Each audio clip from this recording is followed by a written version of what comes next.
Salam, xoş gördük sizlərə. Bugün Azərbaycanın kənd təsərrüfatından baxacağıq, bitkiçilik və heyvandarlıq sahələrinə. Azərbaycanda bitkiçiliyin payına baxsaq, görərik ki, bitkiçiliyin payında 61% dənli bitkilər tutur. Yəni buğdadır, qarğıdalıdır, taxıl bitkiləri əsas yer tutur. 21% yem bitkiləri, 11% texniki bitkilər, pambıq, tütün, çay və 5,8% isə kartof və tərəvəz bitkiləri tutur. Azərbaycan iqtisadi rayonlar üzrə kənd təsərrüfatında istehsal olunan məhsulların sayına görə baxsaq, Qazax tovuz, ə, Qazax tovuz, Quba xatmaz və Qarabağ iqtisadi rayonları kənd təsərrüfatı məhsullarının həcminə görə liderdir. Yəni daha çox kənd təsərrüfatı məhsulları istehsal edir. Birinci yerdə isə Qazax tovuzdur. Ən az kənd təsərrüfatı məhsulları istehsal edilənsə Şərqi Zəngəzur iqtisadi rayonu və Bakı iqtisadi rayonlarıdır. Kənd təsərrüfatında daha az paya malikdirlər. Daha sonra gəldik kənd təsərrüfatında bitkiçiliyin sahələrinə.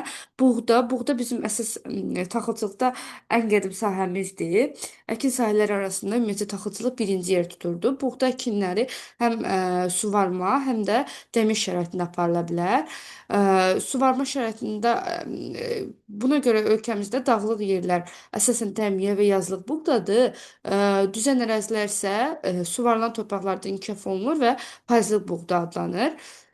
Buğda əkilləri suvarılan torpaqlarda Cəlilabad, Sabirabad, Ağcabədi, Beyləqan, dəmir şəraitində isə Şəki, Zaqatala, Balakən, İsmayıllı və sairə əkilir. Əsasən dağətəyi ərazilərdə.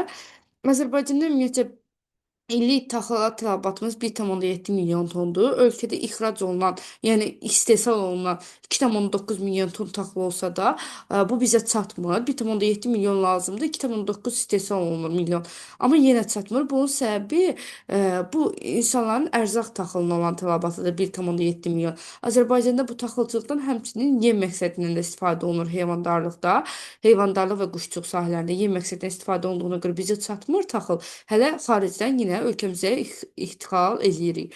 Çəlti əkinləri əmək tutumlu əkinlərdir, rütubət sevən bitkidir. Əsasən Aranda, Ağdaş rayonu, Lənkəran, Astara iqtisadi rayonu, Yayqıraq keçən mülayim isti iqlim şəraitində, qismən də Şəki-Zaqatala iqtisadi rayonunda çəlti əkinləri var. Hansı iqtisadi rayonlar oldu? Mərkəzi Aran, Lənkəran, Astara və Şəki-Zaqatala 3 dənə iqtisadi rayonda çəltikçilik sahələrimiz var. Texniki bitkilərdən pambıq, çay, tütün, kartofu göstərə bilərik. Pambıq bitkisi əsasən Küraraz ovalığında əkilir. İstiyə tələbkardır. Neftçala, Salyan, Bərdə, Ağdaş, Saatlı, Sabirabad, Beyləqan, həmçinin Ağsu və Goranboyda da Ağsu və Goranboy rayonlarında da pambıq əkilir. Pambıqçılıq ölkəmizdə ixtisaslaşmış sahədir. Goranboyda pambıq təmizləmə müəssisələrimizdə fəaliyyət göstərir. Tütün istehsalına görə Şəki-Zaqatala ixtisaslaşıb. Bundan başqa Lənkəran iqtisadi rayon, Lənkəran Astara iqtisadi rayonu, Şərqi Zəngəzur iqtisadi rayonu, Naxçıvan iqtisadi rayonunda da Şəki-Zaqatala, Lənkəran Astara, Şərqi Zəngəzur və Naxçıvan iqtisadi rayonlarında da tütün sortları becərilir. Bu tütün sortlarından Samsun, İti yarpaq, Trabzon kimi tütün sortları var. Çayçılıq üzrə Lənkəran Astara iqtisadi rayonu qismən də Şəki-Zaqatala rütubətli yerlərində çayçılıq ixtisaslaşıb. Şəkər çoğunluğu istehsalına görə Mərkəzi Aran və Naxçıvan iqtisadi rayonları ixtisaslaşıb. Mərkəzi Aranda İmişli rayonunda, Milmuxan iqtisadi rayonunda, daha doğrusu İmişli rayonunda şəkər istehsal edən müəssisə var.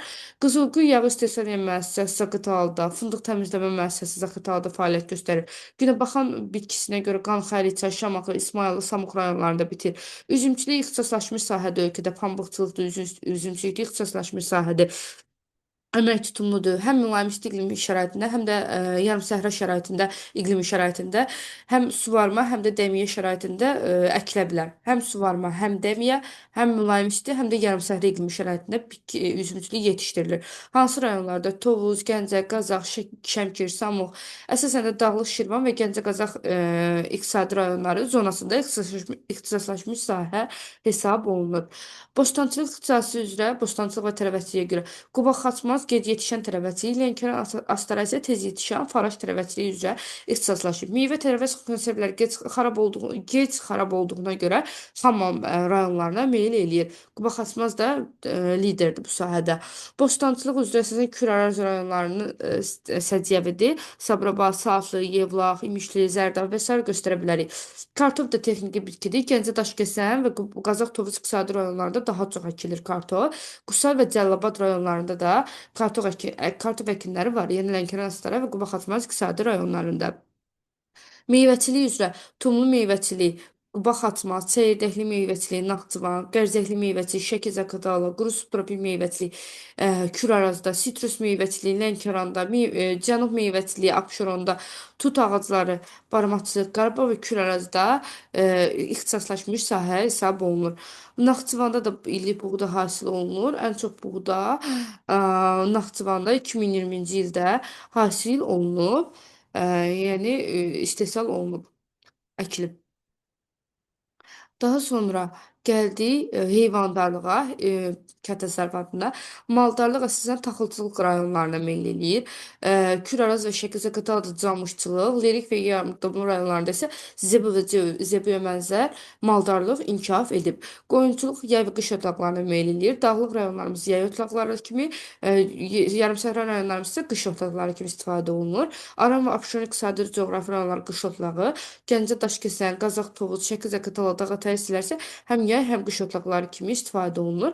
Naxçıvan düzənliklərində qış ayları sərt olduğuna görə soyuğa davamlı qoyun cinsləri yetişdirilir. Qarabağ, Abşeron cinsləri. Quşçuluq sənaye əsaslarla inkişaf edib. Urbanizasiyalaşmış şəhərlərdə daha yaxşı inkişaf edib ki, bu da insanların quş ətinə olan tələbatının ödənilməsi məqsədiyləndir. Arıçılıq dağ çəmənlərində, subab ağ çəmənliklərində formalaşıb. Quba, Xaçmaz, Lənkəran, Astara, Şəki, Zaqatala, Qarabağ, Şəki, Zəngəzur iqtisadi rayonlarında var. Baramaçılıq, ipəkçilik Naxçıvan, Qarabağ, Mərkəzi Aran və Şəki-Zaqatala iqtisadi coğrafi rayonlarında inkişaf edib. Balıqçılıq isə Xəzər dənizinə çıxış olan iqtisadi rayonlarda Lənkəran, Astara, Quba, Xaçmaz, Mərkəzi Aran, Şirvan, Salyan və digərlərini göstərə bilərik heyvandarlıqda. Daha sonra Azərbaycanın xarici ticarət dövriyyəsinə baxsaq, xarici ticarət dövriyyəsinə görə əsas ticarət tərəfdaşlarımız İtaliyadır və Türkiyədir xarici ticarətdə. Daha sonra Rusiya ilə, Çinlə, Almaniya, İsrail, Ukrayna, Xorvatiya, Hindistan, Gürcüstan kimi ölkələrlə xarici ticarət dövriyyəsi aparırıq. Ticarət dövriyyəsi nədir? Ölkədə ixrac və idxal olunan məhsulların dəyəri ticarət dövriyyəsini verir. Ticarət balansı isə ixrac olunan məhsullarla idxal olunan məhsullar arasındakı fərqdir. Ticarət balansı saldo da adlanır. Var mənfi saldo, var müsbət saldo. Əgər ixrac idxaldan çox olarsa müsbət saldo, əgər ixrac idxaldan az olarsa, onda ölkədə mənfi saldo müşahidə olunar. Azərbaycanda hal-hazırda müsbət saldodur. Bundan başqa Azərbaycan bu ölkələrdən başqa digər hansı ölkələrlə də əməkdaşlıq edir? Bu ölkələrin də siyahısı burada verilmişdir. Azərbaycanın iqtisadiyyatında əsas ixrac etdiyi məhsullar və idxal etdiyi məhsullara baxsaq, ixracatında neftdir, benzindir, süd yağıdır, təbii qazdır, üzüm, şərab məhsulları, şəkər istehsal eləyir, pambıq istehsalında seçilir, yun, yun, qəhvə, bu kimi ixrac məhsullarımız var. Əsas idxal məhsullarımız isə maşın və avadanlıqlardır. Ölkəyə idxal edilir dərman preparatları, taxıl çatışmazlığı var. Nə qədər əksəriyyəti yem kimi heyvandarlıqda istifadə olunduğuna görə çatmır. Meşə məhsulları Azərbaycanda meşə sənayesi zəif inkişaf edib, sənaye əhəmiyyətlidir. Cəmi 11%-imiz meşə ilə örtülüdür. Buna görə meşə məhsulları idxal olunur və tikintidə meyvə sənayesi bu sahə üzərində inkişaf elətdirilir. Bəzi meyvələrdir, ət məhsullarıdır, süd məhsullarıdır, tütündür, idxal məhsullarımızdır. Bu da Azərbaycanın kənd təsərrüfatına haqqında olan qısa bilgi.